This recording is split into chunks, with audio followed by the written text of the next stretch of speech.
Personal life में आपने क्या एन्जॉयमेंट की? जैसे कि आपने बताया कि मेरी तो पर्सनल लाइफ तो 16 साल के बाद पहले ही है, उसके बाद तो फिर कुछ पर्सनल लाइफ मतलब फैमिली के बारे में, फादर साहब के बारे में और अपनी वाइफ के बारे में, बच्चों के बारे में, जो आपको अच्छा लगे सर। तो मेरे फादर, जैसे मैंने बताया, हाँ वो जी, फौज में थे। हाँ जी। और उनके फादर पुलिस में थे। ओके, और वो लाहौर में होते थे ओके, पार्टीशन से पहले, क्योंकि ओके, उनके फादर वहाँ पे deputy deputy superintendent of police Lahore के थे। Okay, okay. तो वहीं पे मेरे फादर बड़े हुए और उन्होंने पार्टीशन देखी। उसके बाद उन्होंने आर्मी भी ज्वाइन की, उससे पहले ज्वाइन कर ली थी पार्टीशन से।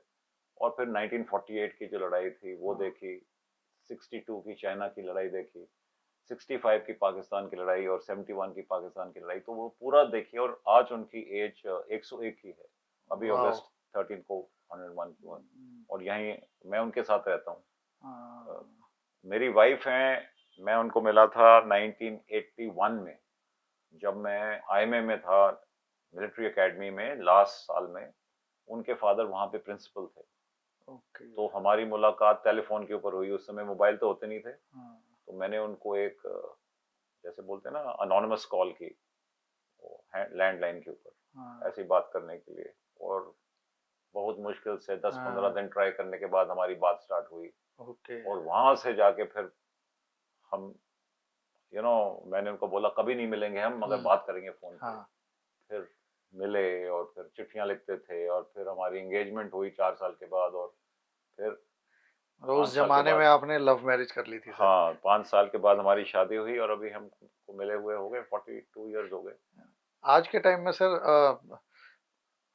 42 साल पहले आपने बताओ लव मैरिज कर ली, लेकिन आज यूथ फिर भी डरता है कि घर वाले ये बोलेंगे, ऐसा हो जाएगा, वैसा हो जाएगा।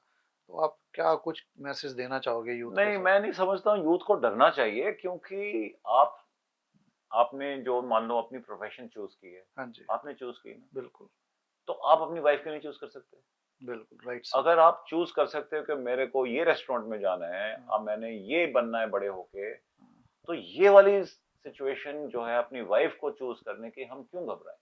हुँ, तो मैं समझता हूँ इसमें प्रॉब्लम जो बुजुर्ग है ना, हुँ, उनको सोच अपनी बदलनी चाहिए। बदलनी चाहिए। लोग सोचते हैं कि केवल वो काबिल काबिल हैं सोचने के लिए कि आपको इससे शादी करनी है, मगर उन्होंने शादी तो नहीं करनी। जो दो हाँ, लोगों ने शादी करनी है, साथ उन्होंने रहना है। बिल्कुल, बिल्कुल उनका सर। मेल मिलाप सही होना चाहिए।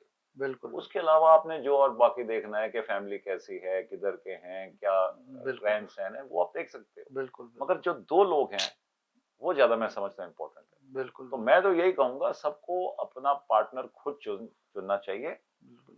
चुनने के बाद आप फिर अप्रूवल करा लो।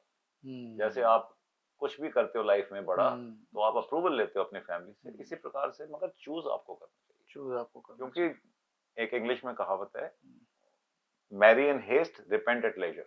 मतलब हुँ, जल्दी में शादी कर ली, किसी और के उसके कहने से कर ली, तो हुँ, पूरी जिंदगी पछताओगे। हुँ, पछताओगे। हाँ। Right sir. वही सर कि यूथ तो बड़ा आज के टाइम में सोचता है कि किससे लड़का हो या लड़की हो,